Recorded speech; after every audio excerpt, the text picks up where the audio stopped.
सनी भाई, बड़ी उम्मीद के साथ मैं पंजाब का फैन, पंजाब का सपोर्टर टीवी ऑन करता हूं, देखता है एक आउट हो जाते हैं, दो आउट हो जाते हैं। ये हुआ क्या? ये इतना वन साइडेड मैच आरसीबी जीत गया, हमें तो पता ही नहीं चला कि क्वालिफायर कब शुरू हुआ और कब खत्म हो गया।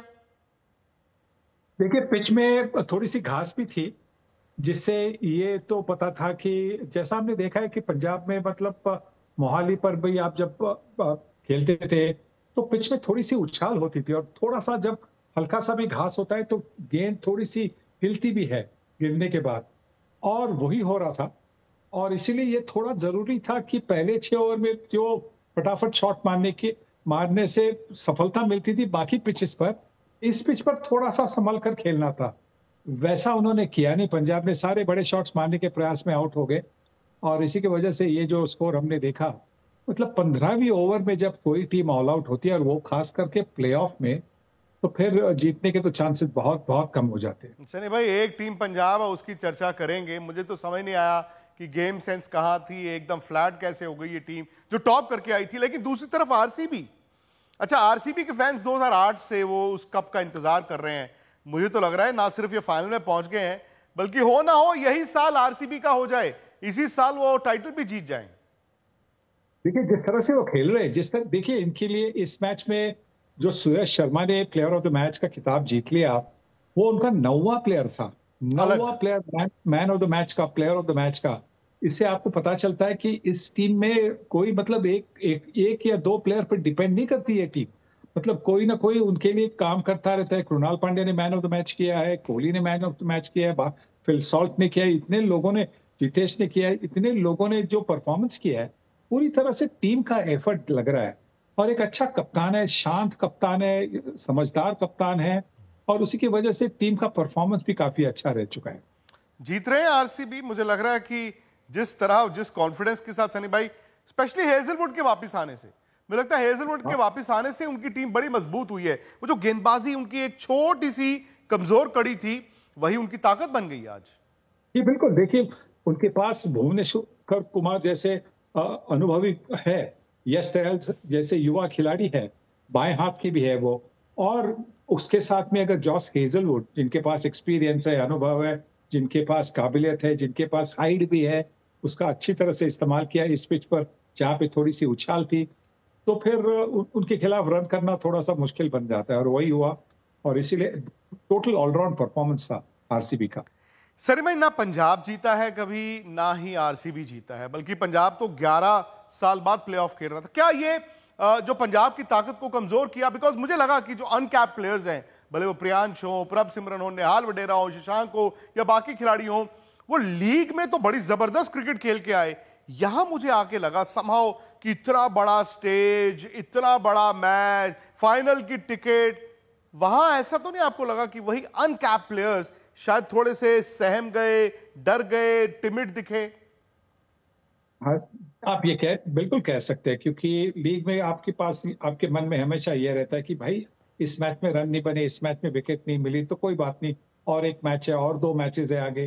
जब आप प्लेऑफ और नॉकआउट जैसे टूर्नामेंट में आते हैं, तो आप जानते हैं कि भाई इस मैच में आपको रन करने, इस मैच में आपको विकेट लेनी। वो दबाव जो होता है वो अलग सा दबाव होता है, और भी जबरदस्त दबाव होता है, और उसी की वजह से उस दबाव के नीचे ये सारे दब गए।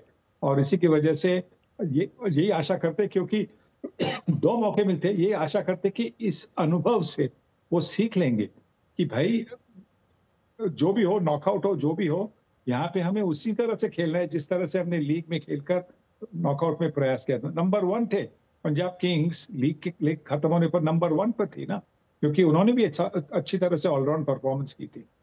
सनी भाई, कितना आसान होता है, क्योंकि ठीक है पंजाब के पास एक और मौका है। और दो बातें जो मुझे लगी, एक ये कि मुल्लापुर उनको सूट नहीं किया, क्योंकि उनकी बॉलिंग को भले वो सूट करता है, जैसे आपने कहा सीम है, थोड़ा एक्स्ट्रा बाउंस है, पर पंजाब की बैटिंग क्योंकि थोड़ा चला के खेलने वाले हैं, शॉटे खेलने वाले हैं, यहां पर वो शायद गेम सेंस की कमी दिखी। अब वो अहमदाबाद जाएंगे, अहमदाबाद वो इंतजार करेंगे आज का मुकाबला, यानी कि गुजरात मुंबई से कौन जीतता है उसके साथ वो मैच खेलेंगे। शायद पंजाब को वो अहमदाबाद की विकेट रास आए, शायद जो आज गलतियां हुई हैं उससे थोड़ा सबक लें। बिल्कुल। अहमदाबाद की विकेट में इतनी उछाल नहीं होती, तो उनके लिए ये बेहतर होगी। वो पिच वहां पे वो अपने शॉट्स खेल पाएंगे। यहाँ पे थोड़ा रुक कर खेलना था, यहाँ पे थोड़ा संभल कर खेलना था, यहाँ पे थोड़ा झुक कर भी खेलना था। क्योंकि अगर आप ड्राइव मारते हैं तो अच्छी तरह से लीन करेंगे तो आप अलोंग द ग्राउंड खेलेंगे। प्रियांश आर्या ने हमने देखा था कि जयपुर में भी ऑन द अप खेलने का प्रयास किया।